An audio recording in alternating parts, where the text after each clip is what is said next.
अस्सलाम वालेकुम। आप देख रहे हैं विजन पॉइंट। मैं हूँ सारा खान। नाज़रीन, इस वक्त हम देखते हैं कि 2025 पाकिस्तान के लिए एक डिफाइनिंग ईयर के तौर पर सामने आ रहा है। ये पाकिस्तान दुनिया के सामने अपनी एक तो डिफेंस कैपेबिलिटी को मुतअद्दिद बार प्रूफ कर चुका है, और उसके साथ साथ पाकिस्तान का डिप्लोमेटिक क्लाउड, पाकिस्तान के लिए मजीद इकोनॉमिक अपॉर्चुनिटीज के भी दरवाजे खुल गए हैं। अब इसमें जो historic unprecedented defence pact Pakistan और सऊदी अरेबिया के दरमियान होता है, इसके क्या असरात जो है दूरस हो सकते हैं, एक तो रीजनल कैलकुलस के लिए भी, और उसके साथ साथ पाकिस्तान के इंटरनल सिक्योरिटी डायनामिक्स के हवाले से भी, पर्टिकुलरली जैसे फिरकतुल खवारिज है जो इस वक्त अफगानिस्तान की सरजमीन से ऑपरेट कर रहा है, और सिग्निफिकेंट इन्फ्लुएंस है सऊदी अरेबिया का अफगानिस्तान के ऊपर। तो इन तमाम मामलात को, और पाकिस्तान चूंकि अब एक बड़ी स्टेबल फुटिंग के ऊपर है, डिप्लोमेटिकली भी, डिफेंस वाइज भी, स्ट्रेटेजिकली भी, तो हम किस तरीके से अपनी इस पोजीशन को लेवरेज करके फिरकत तो हिंदुस्तान की प्रॉक्सीज को बिल्कुल कला कमा उसका कर सकते हैं। ये तमाम चीजें रखते हैं, तजिया लेते हैं। हमारे साथ मौजूद है चेयरमैन तरीके जबानान पाकिस्तान अब्दुल्ला हमीद गुल साहब। अस्सलाम वालेकुम। वाले दुल्ला साहब, सबसे पहले तो ऑफ कोर्स ये जो डेवलपमेंट है पाकिस्तान और सऊदी अरेबिया का, एक हिस्टोरिक अनप्रेसिडेंटेड जो एक डिफेंस पैक्ट होता है, इसके हवाले से कहा जाता है, जो हमारी हुकूमत भी वजाहत कर रही है कि ये कई डेकेड्स का एक फ्रेमवर्क, उसकी मेहनत का एक समर अब सामने आया है। तो आपको इसकी टाइमिंग क्या लगती है? क्या ये कतर के हवाले से जो ये वाकया हुआ, जो हमला हुआ इसराइल का, उसके साथ लिंक आपको नजर आता है, या आपको इसका ये जो एक रीजनल पाकिस्तान इंडिया का एक स्टैंड ऑफ था, उसके हवाले से कोई इसकी रेलेवेंस नजर आ रही है, या आपको एक इंडिपेंडेंट डेवलपमेंट नजर आती है? बिस्मिल्लाहिर्रहमानिर्रहीम, बहुत बहुत शुक्रिया आपका। देखें फ़रारान, जो आपने सवाल है ये यकीनन कई दहाइयों के ऊपर मुहित है। और पाकिस्तान और सऊदी अरब के दरमियान में जन मोहम्मद ज़ियाउल साहब के दरमियान में 1982 के अंदर एक एग्रीमेंट हुआ था। और उस वक्त मेरे वालिद जो थे वो मिलिट्री इंटेलिजेंस के सरबराह थे, और उसी वक्त उन्होंने एक कोर ऑफ मिलिट्री इंटेलिजेंस के बतौर फॉर्मल फादर भी जो है उनने कदम रखा था। और उसके बाद जो है ये सऊदी अरब के साथ वो वक्त एग्रीमेंट हमारे अच्छे चले, और फिर जब वो मेरे फादर ISI में आए तो तब भी उनके जो है वो मामलात जो थे इसी मामले पे चले। और ISI के अंदर तो जाके इवन ना जो हमारी सिक्योरिटी कोऑपरेशन इंटेलिजेंस कोऑपरेशन थी, वो भी हमारा एक उनके साथ अंडरस्टैंडिंग जो है वो डेवलप हो गई, और वो आज तक मौजूद है। ये था। उससे फ़ायदा ये हुआ कि जितने भी सऊदी अरब के जो अहम तरीन ओहदों पे आज जो कायश हैं, ये या तो पाकिस्तान मिलिट्री एकेडमी काबुल के सारे वो तहसील हैं, या फिर command and staff college Quetta के पढ़े लिखे हैं, या फिर इन्होंने नेशनल डिफेंस यूनिवर्सिटी के ग्रेजुएट है। तो इसका ज़ाहिर है इफेक्ट आता है।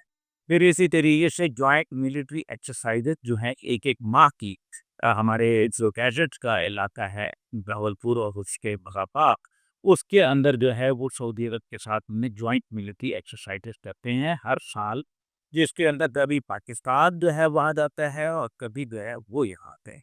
एक ब्रिगेड जो है बाकायदा तबूक के अंदर पाकिस्तान की जो है वो डिप्लॉयड थी, और वो उनकी सिक्योरिटी जो है वो प्रोवाइड करती है, और आज तक जो है उनको ट्रेनिंग के अंदर मदद देती है। ये तो इसका है पैसा।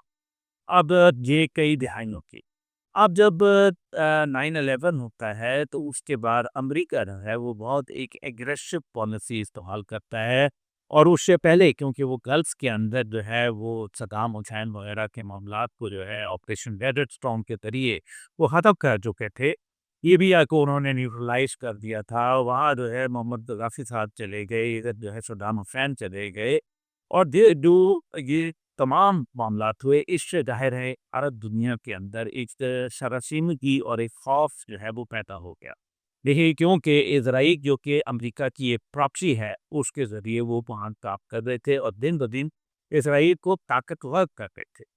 जब गज़ा के ऊपर 7 अक्टूबर 2023 के ऊपर जो है वो हमास ने हमला किया, गज़ा से जो है वो इज़राइल के ऊपर हमला हुआ, तो उसके बाद जो इसराइली डिफेंस सिस्टम था वो पूरी तरीके से मफलूज हुआ, और पूरी दुनिया के सामने एक मजाक बन के रह गया, क्योंकि उनका आयरन डोम जो था, उनकी जो ग्राउंड फोर्सेस थी, उनकी नेवल फोर्सेस थी, उनके जो एयर फोर्स थी, वो एक मामूली छोटे छोटे ड्रोन्स को जो है वो, और अवामी जो सतह के ऊपर जो मैन टू मैन जो लोग गए, اس کو روکنے میں ناکام ثابت ہوئی ہے، اور یہ بات انتہائی میرے خیال میں ان کا انٹیلیجنس ایریت سب پہ پڑا تھا۔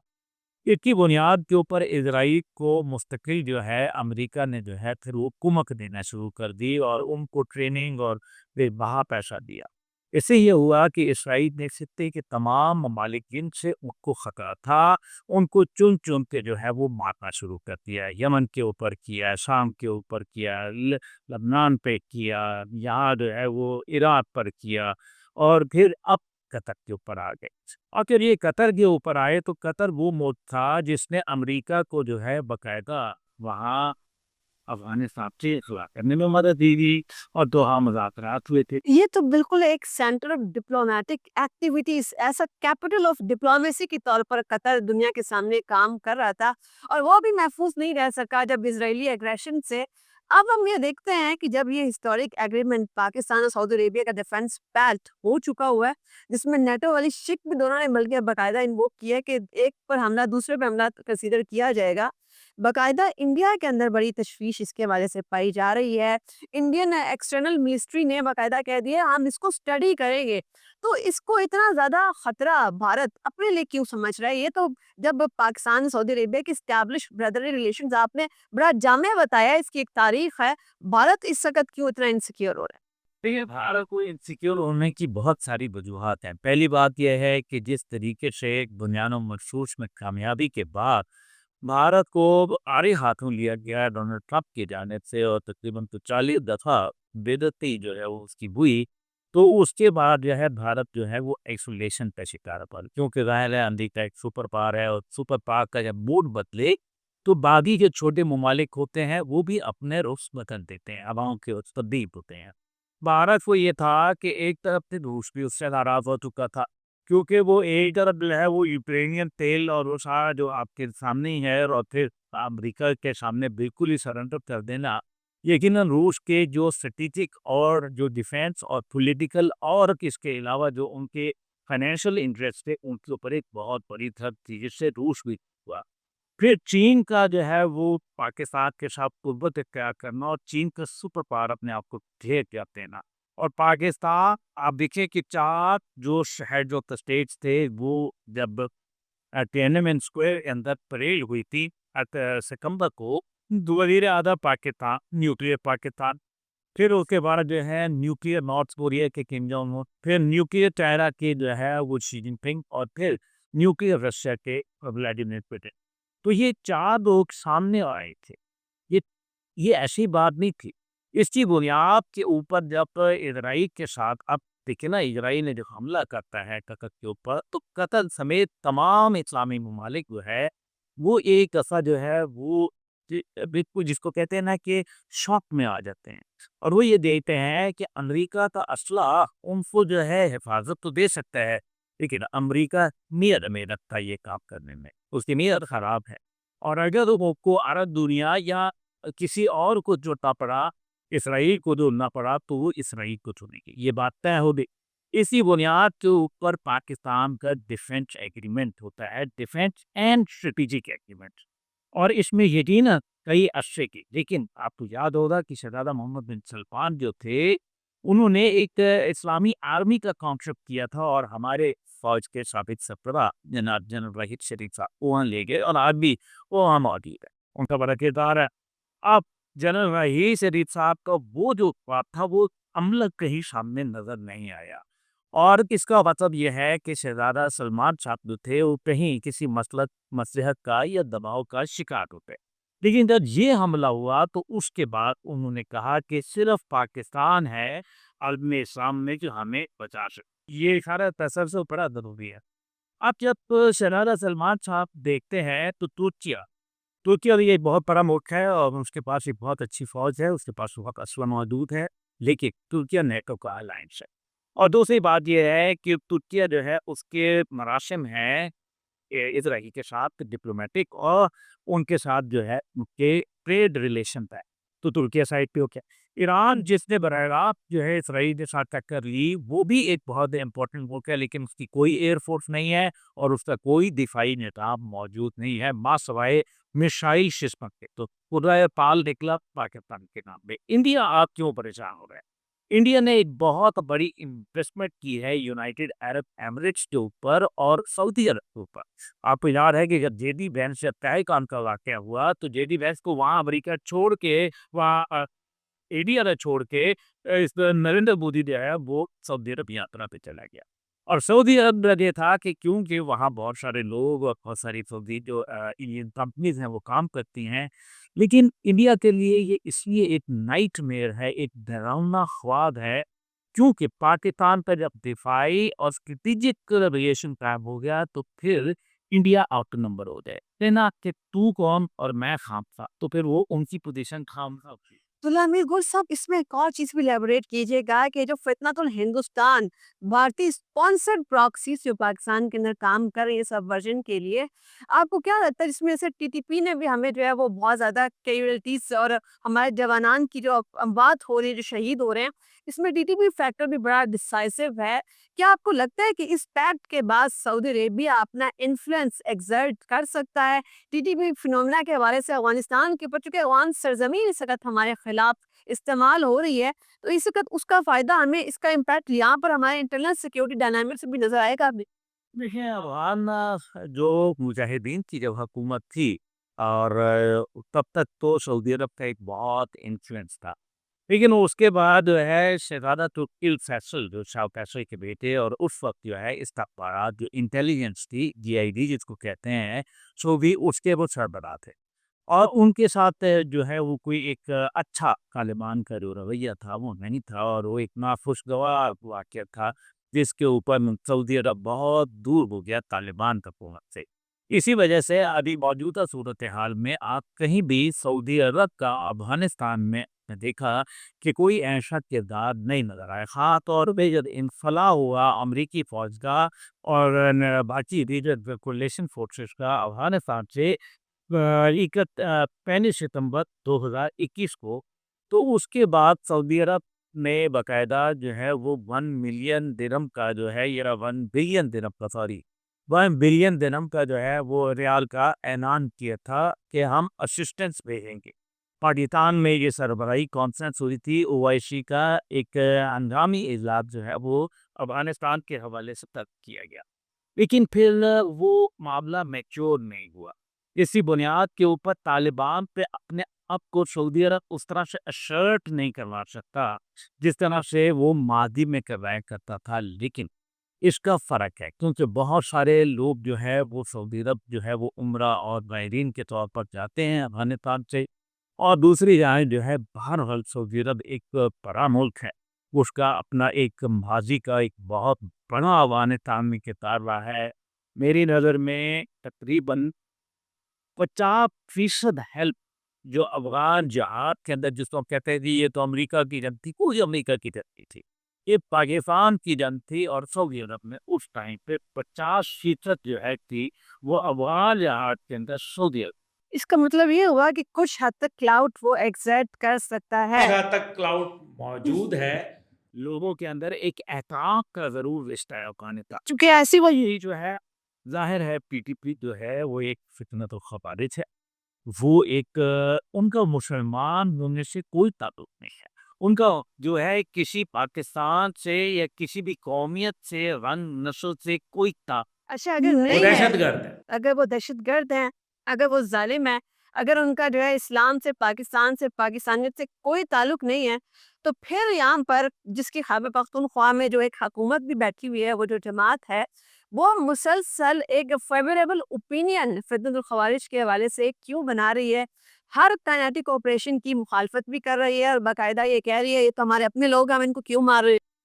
हाँ, ये बात बड़ी ऐसी उन्होंने कही, तो फिर इसका मतलब है कि जब वो वहाँ अमेरिका मार रहा था, और फिर जब वो उसके बाद अमेरिका के जाने के बाद अफ़गानिस्तान में तालिबान की हुकूमत आई, तो उस टाइम पे जो पॉलिसी पीटीआई की थी समेत इमरान खान साहब की, वो सारी गलत थी। जब पीटीआई की हुकूमत खैबर पख्तूनख्वा में बात करती है, तो फिर वो आधा सच ना बोले, पूरा सच बोले। वो फिर कहे एक कि जनाब, पहले तो इमरान खान साहब के ऊपर भी 3 हज़ार पेज है ना। पहले बताएं कि उनकी भी पॉलिसी जो थी वो अलग थी, वो मुनासिब नहीं थी। और दूसरी बात, खैबर पख्तूनख्वा की हुकूमत जो है हमें अच्छी तरीके से पता है, उनका वफाक के साथ नहीं बल्कि उनका जीएचयू के साथ टकराव है। उनको तकलीफ जीएचयू की है, उनको एक मजबूत फौज नहीं जो है वो भारी।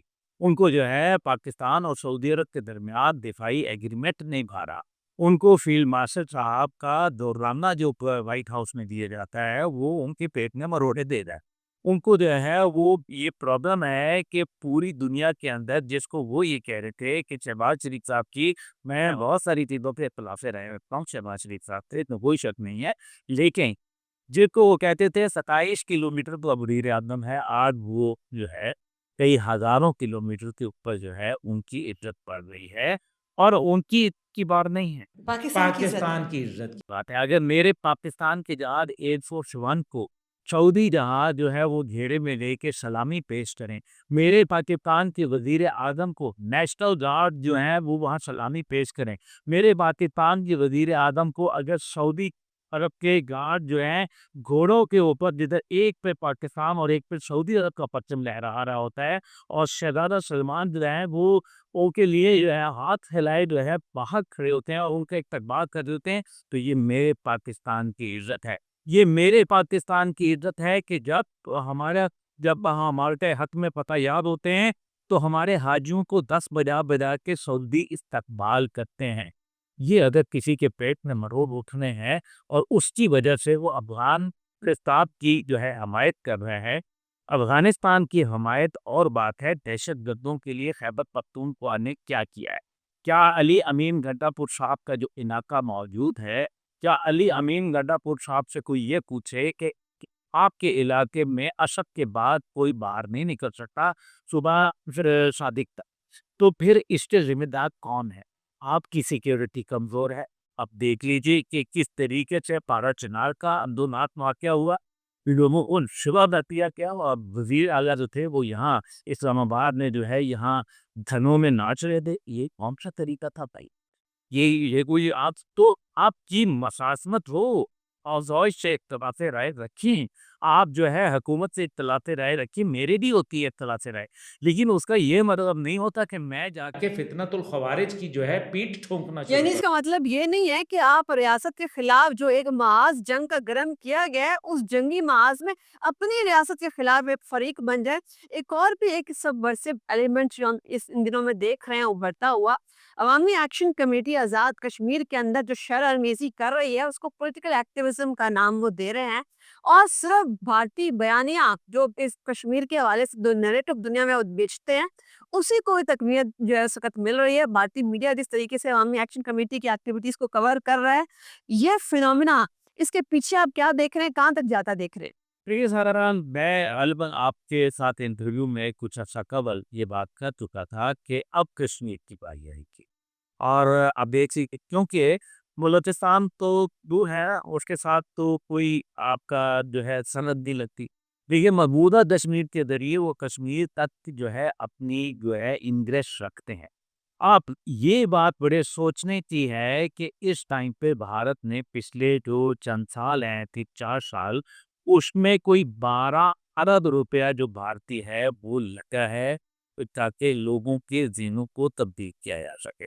और ये ज़्यादातर वो लोग हैं जो गैर ममालिक में बैठे हुए हैं, कोई इंग्लैंड से चल रहा है, वगैरह वो कश्मीरी हैं, लेकिन उनका मकसद कश्मीर के साथ कोई ताल्लुक वाक़ा नहीं है, वो भारत के पेट्रोल के ऊपर हैं, वो उनके एजेंट। अब आप आ रहे कश्मीर पे जो है एक्शन कमेटी की बात। अवामी एक्शन कमेटी नंबर 1 पहले तो इन्होंने ये बिजली के बिलों के ऊपर और दीगर जो महँगाई, बेरोज़गारी जो कि यकीनन मौजूद है, उनके ऊपर अवाम की जो है वो गहराई हासिल होना शुरू हुई को अवाम के अंदर फहमना शुरू हुए। अब ये दूसरा इनका स्टेप है कि सिस्टम की रिजेक्शन की तरफ जाएँ और सिस्टम को रिजेक्ट करने के बाद जाके तीसरा इनका पैगाम ये है होगा कि आओ जो है हम भारत के साथ जो है वो अपने आप को ड्रम कर लें। और ये कौन-सा प्रोग्राम था? ये वो अजीत डोभाल का प्रोग्राम था जो कि आपको मालूम है कि ब्लॉ का बदनामी ज़माना सरबराह भी रहा और बाद में नेशनल सिक्योरिटी एडवाइज़र है वो। और अजीत डोभाल ने पूरे आज़ाद कश्मीर का नक्शा जो था वो ड्रम कर लिया था अपने जो है वो हिंदुस्तान के अंदर। अब ये वो कैसे करेंगे? اگر اس نے یہ نقشہ بنایا تھا تو یہ سارا بھی بات یہ ہے کہ یہ تھوڑی ہے کہ کوئی نقشہ بنایا اور اس کے بعد اس نے رکھ دیا، اس کے اوپر عمل بھی تو ہو رہا ہے نا۔ جیسے ڈسٹروائے شپ ایکٹ کے نام سے بھارت نے $1 بلین کے بجٹ کے ساتھ جو ہے ایک باقاعدہ سیل قائم کیا ہے۔ وہ بلین کہاں جا رہا ہے؟ یہ ٹی ٹی پی کو جا رہا ہے، بی ایل اے کو جا رہا ہے، جماعت الحرار کو جا رہا ہے، یہ آپ کے جو ہے وہ مچیری برگیڈ کو جا رہا ہے، انہیں کو جا رہا ہے نا۔ اور پھر بلوچستان میں جو سبورشن ایکٹیویٹی کرتے ہیں، دو لوگوں کے دین شادی کرتے ہیں، کچھ برادین تو یہاں بھی اسلام آباد میں دھرنے پہ بیٹھی ہوتی ہیں اور بڑے لوگ ان کے پیچھے جو ہے نا ان کی وکالت کرتے پھرتے ہیں۔ ہمیں پتہ ہے کہ وہ کون لوگ ہیں اور ان کی تاریں کہاں سے ہوتی ہیں۔ یہ ایسے نہیں ہے جیسے کو کوئی وکیل آج کل مفت کام نہیں کرتا، وکیل کے فیس چاہیے ہوتی ہے اور وہ بھی بہت ٹھیک ٹھاک چاہیے ہوتی ہے۔ وہ آج کل جو سوشل ایکٹیوسٹ بنے میں ہے نا لوگ، ان کا کام صرف جو ہے جو کبھی ججوں کو ذلیل کرتے ہیں، جو کبھی وہ کسی افواج کے متعلق جو ہے عدالتی تقدس پر عمل کرتے ہیں۔ اور وہ آزادی رائے کا اظہار جو ہے وہ کرتے ہیں، لیکن ان کی آزادی رائے کو تب چپ لگ جاتی ہے جب بھارت کے اندر انسانیت کا قتل عام ہو۔ سی زبان اس وقت تالے لگ جاتے ہیں جب جو یہودی جو ہے وہ وہاں مسلمانوں کا قتل عام کر رہے ہیں، بچوں کو سنگینوں کے اوپر چڑھا رہے ہیں علاقہ کے اندر، ان کی زبانوں کو چپ لگ جاتی ہے جب پیچھا تلک جو ہیں وہ پاک فوج کے اوپر حملہ کرتے ہیں۔ مزہ تو تھا پائے نا کہ جناب وہ تمام خواتینوں جو ہے وہ آئے نا، وہ جنازوں پہ بھی آئے۔ تو خواتین کے جو جسم ہے ان کو سوسائڈ بامبرز کے طور پر استعمال کر کے ان کو ڈھال بنا کر جب اس کام کے لیے استعمال کیے جاتے ہیں کہ ان کے چیچڑے جگہ جگہ جو ہے وہ بکھر جاتے ہیں، اس وقت یہ تمام حقوق اور یہ تمام ایکٹیویزم یہ اس وقت جاگتا ہے، لیکن یہ صرف تب جاگتا ہے۔ یہ صرف تب جاتا ہے جب وہ کہتے ہیں نا ہڈ ماسٹر فوائس، ان کا جو ماسٹر جب ان کو ہوتا ہے وہاں اجیت دوول ہوتا ہے کہ بھئی ابھی آپ نے وکالت چمکانی ہے، پھر وہ اجیت دوول بولتا ہے کہ جناب قومی ایکشن کمیٹی۔ قومی ایکشن کمیٹی کا میں آپ کو بتا دوں کہ میری تحریک جوانان پاکستان اور کشمیر ہے، تو پاکستان میں یہ تحریک جوانان پاکستان ہے اور کشمیر میں ہم نے اس کو علیحدہ رجسٹر کرایا ہوا ہے الیکشن کمیشن پہ، وہاں تحریک جوانان کشمیر کہلاتی ہے۔ ہمارے لڑکا ہے تنظیم کا ستار عمران جنت، اب اوٹشن تعلق ہے، اور وہ باقاعدہ ریٹ پٹیشن لے کے گئے ہیں عدالت کے اندر، اور ہو کھلی کہ اس کے اوپر دیکھیں کیا بنتا ہے، لیکن وہ ہم نے شروع کیا، وہ میرا رہتا ہے، میری تنظیم کے ساتھ منسلک ہے، اور میں سمجھتا ہوں کہ یہ جو عوامی ایکشن کمیٹی کے نام سے سڑکیں بند کرنا، نفرتیں پھیلانا، عوام کے اندر بغاوت پیدا کرنا، ان کو اکسانا معصوم لوگوں کو، اور کیا یہی ہم عوامی ایکشن کمیٹی کا دوسرا ہاں جو تھا وہ 9 مئی سے وہ وعدہ کیے تھے جنہوں نے 9 مئی کیا۔ یہ جو آپ نے نقطہ اٹھایا ہے اسی نقطے کے اوپر اس کو عوام کے لیے چھوڑ دیتے ہیں کہ اس کو سوچیں سمجھیں، ذرا تھوڑی اپنی عقل کا استعمال کریں۔ اسے عام پہ نہیں چھوڑ رہے سارا بی میں آپ کو بیٹا یہ بتاؤں، یہ عوامی ایکشن کمیٹی ہے یا کوئی بھی، اگر ہمارے پاکستان کے ساتھ کسی نے کھیلا، ہمارے کشمیر کے اوپر، کیونکہ میرے آباء و اجداد کا خون شامل ہے، تحریک جوانان پاکستان کا بچہ بچہ، پاکستان تحریک جوانان پاکستان کے تمام کارکنان، ذمہ داران، عہدیداران اور تمام کشمیر کے حمایت آپ کے سامنے کھڑے ہو جائیں گے، آپ کو جگہ نہیں دیں گے۔ پاکستان کے ساتھ کھلواڑ، کشمیر کے ساتھ کھلواڑ یہ نہیں ہونے دیں گے، یہ میں آپ کو گارنٹی کرتا ہوں۔ انشاءاللہ یہ آپ کا ایک ایک لفظ سچ ثابت ہوگا۔ اسی نوٹ کے اوپر، اسی آپٹیمسٹک نوٹ کے اوپر آج کی نشست کنکلوڈ کرتے ہیں۔ آپ کے وقت کا، کمپریہنسو انالیسس کا بہت شکریہ۔ اجازت دیجیے، اللہ حافظ۔